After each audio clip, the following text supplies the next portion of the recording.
Hi there. Today I'm speaking to the fabulous Claire Davis from Midlife Mentors. Now, Claire is a very good friend of TOYL. She's been on our podcast before. The reason I've invited her on is she's just amazing with midlife fitness and midlife wellness. And so, Claire, welcome to the show. Thank you so much for coming and joining us. Oh my goodness, what a lovely, lovely introduction. Thank you so much for having me again. It's great to be back. Now, you're in Marbella as we speak.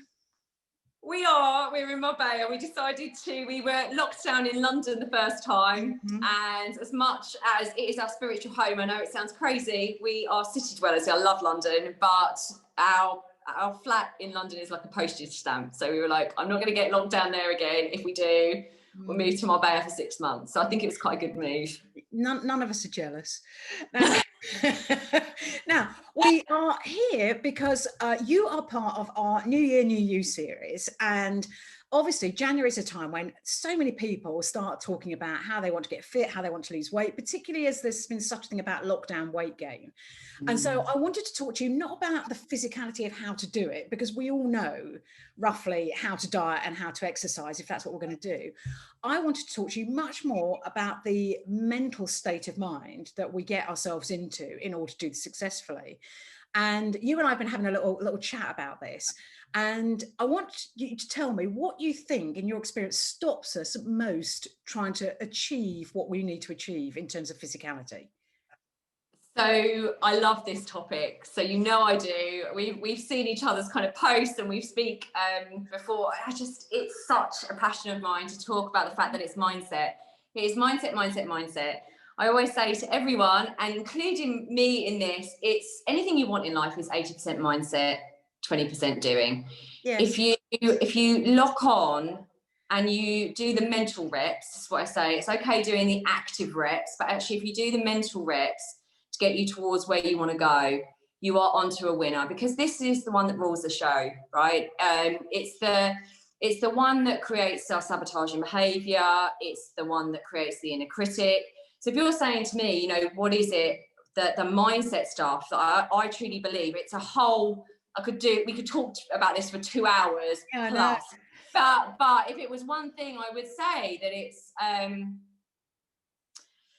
the thing that holds people back the most is their own self-identity. And I think when we identify as someone that finds it hard to lose weight or body fat, I always say body fat, if we identify with someone that finds it hard to lose body fat, body weight, and keep it off, someone that finds it hard not to do the all or nothing and keep swinging backwards and forwards, the one that finds it hard to make good food choices, to go and exercise, if we don't do the work on that self-identity piece, you may get there, but you will always ping back to the self-identity that you have, the belief patterns you have about yourself, because you cannot outperform your own self-identity for very long. How do we change that self-identity? Because I was saying to you earlier, you know, 50% of midlife women are obese. We're not just overweight, we're obese. And I know from when I've been overweight that the first thing I do when I look in the mirror is I don't see me, I see fat. And my eye is drawn to those areas where, you know, stomach's too big, hips are too big, face is too big, whatever it is, my eyes are drawn to that. And I don't know if I could bottle how I suddenly did that mind shift. I would, but I don't know how it happened. It just did happen for me. How do most people make that change? I think first of all is to ask yourself. So this is how we work with clients. It's about saying, okay, where do I want to go? What do I truly desire? And this isn't just about weight, fitness, whatever. It's about life. Like, where do I want to go? Who do I really want to be? What's the fullest, most exciting version of myself?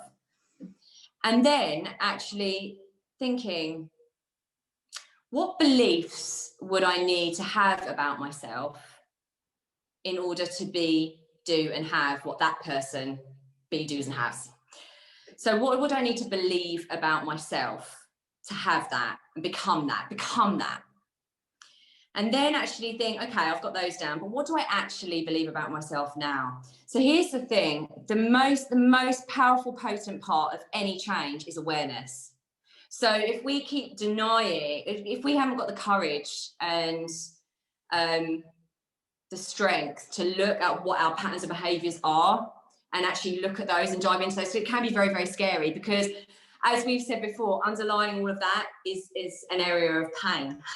There is something that kind of needs healing. There is belief patterns that need healing, and they've come from our past histories, our past beliefs, our past memories. So we're a bundle of all of that sort of stuff, and unless we start bringing awareness to it, shining light onto it, we can't change anything. So that's the first step, is to kind of say, okay, where do I want to go? What would that person need to believe about themselves? What would they need to be doing but believing about themselves? What do I currently believe about myself, and where are they completely misaligned? So it's actually like bringing awareness to it, and then actually aligning your beliefs to your actions. And that comes from things like visualization, statements, positive statements. So this is something I practice every single day myself, because I'm so honest about this. I hope you don't mind me saying this, my inner critic has been a bitch all my life. She really has. She really, really has. And I'm really vulnerable and honest about that. She's really kept me small for a lot of my life.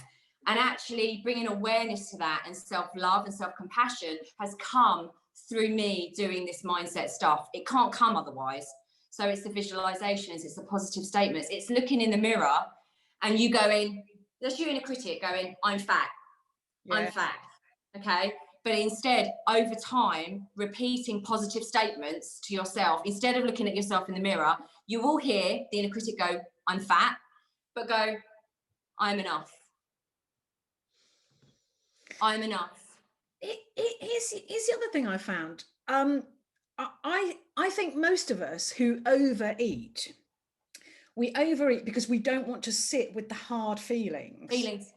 Completely. And I read Glennon Doyle's Untamed, and I read it basically because of Adele. And I thought, well, you know, what an amazing transformation she's done with her life. Amazing. And she, this book really helped. And it was her comment about sitting with the hard feelings and, you know, actively not pushing them away with a glass of wine, a piece of cake or something. Numbing. Feeling the pain of all of that. That really helped me. But it's amazing. I love that. It's true. It's true. Yeah, it is true. But it's also almost, I'm going to put words in your mouth now and you're going to tell me I'm wrong. It's almost like you have to fake it until the reality catches up. So yes. I spent a lot of time looking in the mirror saying, I love myself, when I didn't actually totally believe it. No. So there we are. There we are. If you're saying about you bottling it, it's different for everyone. Here's the thing. This is why coaching is so transformational and so amazing, because I have a coach, James has a coach. I think if you can, you should invest in anyone to kind of help you see your own patterns of behaviors. But actually, you know, saying about bottling it, it is about faking it until you're making it, and actually having someone else kind of helping you do that and shedding lights on things. But you have an awareness there of what was going on for you, and actually saying, I love myself, I am enough, I am capable of change, I am someone that enjoys today I am someone that enjoys going to the gym, or today I am someone that enjoys eating well. It's these positive statements that feel completely fake at the beginning, but everything that follows I am becomes a reality over time. So the statement I am is incredibly, it's basically rewiring the neurons in your brain. That's neuroscience. So yes, it is to a degree. Sitting with your pain, there's different parts, and it's different for everyone. And that's what I was alluding to with a coach. It's different for everyone, and everyone has their own different ways of doing it with you. And again, you shouldn't just follow one way. It's about learning what the right way is for yourself, because that's another way of your inner critic coming in and saying, you're not doing it right. You're not doing it right. Your way is your way. Yeah, I mean, that's part of the reason why on my blog about my weight loss, my recent weight loss, I haven't mentioned how I've done it. There's no point in mentioning how I've done it. It worked for me. It's not something that's going to work for everyone. No, and I think I loved that. I loved what you wrote in, because it's amazing, and I love that you said that. I love that you said that, because we've just interviewed someone for our podcast, and he does he works with people with the inner critic, and he was saying actually giving people, he was amazing. He was saying giving people a methodology of anything, you know, especially with this stuff, you have to give people a toolkit, and they have to feel, you know, we're so hard on ourselves all the time. The expectations we have on ourselves to be perfect, to do everything perfect, is what sets us up for failure in the first place. So saying you have to do it the way I did it is just setting people up for failure, because they're going to feel like they're not doing it properly. Yeah, I agree. So having a toolkit is the best way. And just, I changed my toolkit every day. I don't allow myself to get into that mindset of I've got to do this, because I'm someone that gets bored easily. So if I do that, it's going to stop working. Okay, so given we've got 10 minutes to put the world to right on this one. I know, I could go on forever. I could go on forever. I find this whole thing absolutely fascinating. It's fascinating. The psychology of achieving. It is. And being. Okay, so let's give the audience a few really simple things they can do this January. So not you know, count your calories, count your points, do this, eat protein, don't eat protein, whatever. What's the mindset? What's the mindset tools we need? Just a few simple ones to move forward in January. Oh, okay. Transform. I would say start being aware. So take off the pressure. Start doing that now. Take off the pressure, and for the next week, listen to what your inner critic is saying. Listen to it. Notice some of the sabotaging behaviours. Notice what's going on in here. Sit with it. Sit with it. Don't be afraid to sit with it. Because here's the thing. One of the other things I really wanted to say, which is really poignant to a lot of people, when you numb your pain, you numb the joy. You cannot selectively numb feelings. So if you want a beautiful, joyful, fulfilling life, you are going to have to go in and see the other stuff, because numbing doesn't work. All of it. So becoming aware. Then what I would say is actually, especially with the self-sabotaging stuff and the inner critic stuff, when you're looking in the mirror and going, you're fat, blah, blah, blah, blah, blah, or all these things that you say to yourself. And when I said my inner critic is a right bitch, she can really, really, I ask it questions. So I say, is that really true? Is that really true? Has that always been true? Where has it not been true? Because the subconscious mind loves questions. It loves it, because it will go to work. Even if it resists, it will go, ha, ha, ha. But then it will start working even when you've forgotten the question that you asked it. So it just likes to be asked questions. So start asking it questions. The other thing I would do is make sure you are doing your positive statements. As soon as you wake up in the morning, that's called theta state. Between your sleep state and your conscious state is theta. It is, your brain is primed for reprogramming. So get up, look in the mirror. I'm enough. I'm enough. I am doing enough. I will always be enough. This is becoming easier. Change is easy every day. I'm getting better every day. Every day I am loving myself more. I get praise from myself. I love my life. I love life. I'm making healthy choices. This is easy. I can do this. So just those statements. And then the last thing I would do is visualize. You know those belief patterns I was talking about at the beginning, like doing that. That's a really helpful thing. I haven't touched on that, but I gave that earlier. But like actually just imagining that person that you are, that you absolutely have the capacity to be. What is that person doing? Like put yourself in a scenario. What is she doing? How is she acting? How is she walking? How is she meeting her friends? How is she getting up in the morning? What's she doing? Like play out a day in your head, a day in the life of Karen, a day in the life of Claire. What does that look like? Feel it. And the most important thing is not just to see it in your mind's eye, but feel it, because your brain cannot differentiate between what was and what is now. When they do brain scans, the same neurons are fired. So your brain doesn't know the difference. So you could become it. And the self behavior becomes less because you are living and breathing that person and affirming with your statements, and then starting to act congruence. Then start acting in the way that you know will take you towards your goals. So statements, visualize, and act is the last piece. 80% do this, and then act in line. Aligned action is where the power, that's when everything comes together and magic happens. Right. I don't know how I can top that. I don't think I can. Just do what she says, everyone. Just, you know, she knows what she's talking about. Right, now, Claire, I've got to say, you also run, or I don't know if you did in 2020, I assume you did, you run these amazing fitness and mental well-being retreats. We did two. Because we're in Marbella, that's when we chose to move here, because we used to run them down the road at Punta Romano, the 5-star hotel down the road. Yeah. But we managed 2 in 2020, but we would normally do about 14. Yeah, you would. So I am absolutely desperate to come on one, but I suspect you won't be next year. I suspect to be the year after. So I will come, and I will do video when we're there.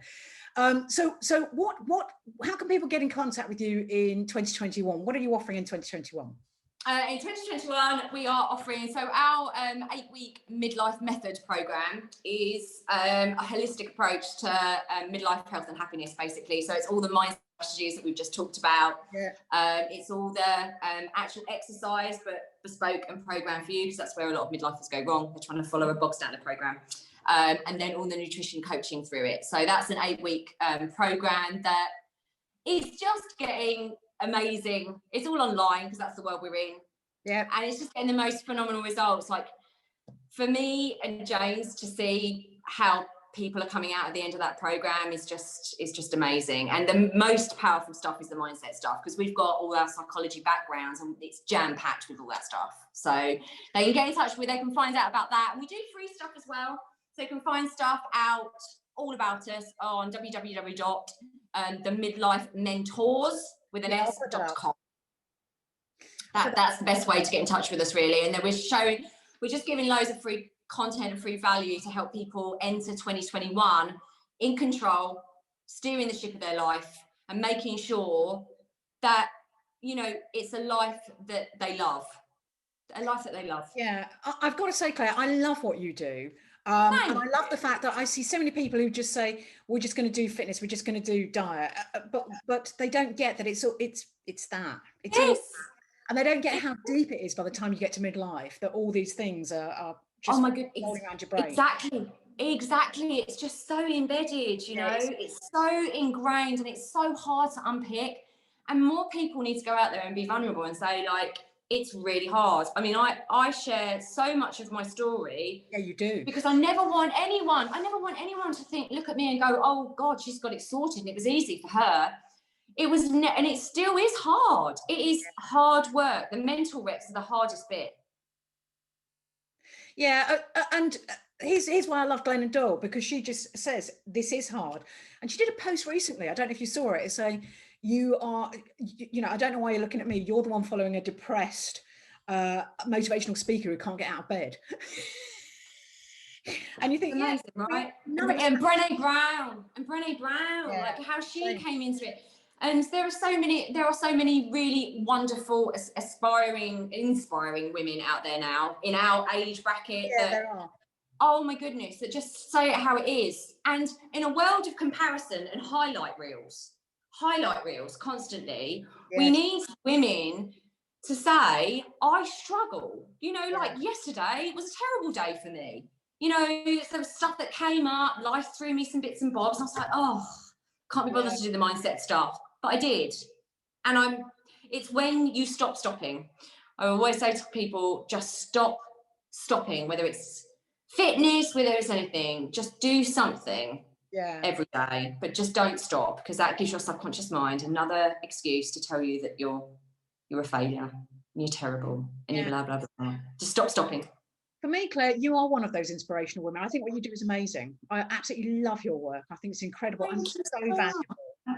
Thank you so much, Karen. That, you know, it does, genuinely. So my inner critic's going, oh, I don't know how to deal with that. So we'll come on to accepting compliments on another. Thank you. On another occasion, because I'm terrible at that. I just laugh them off, and I've really tried to teach myself to accept when someone says something nice. I've just got to go, thank you, shut up after that. We were like this old thing. Oh, this old thing.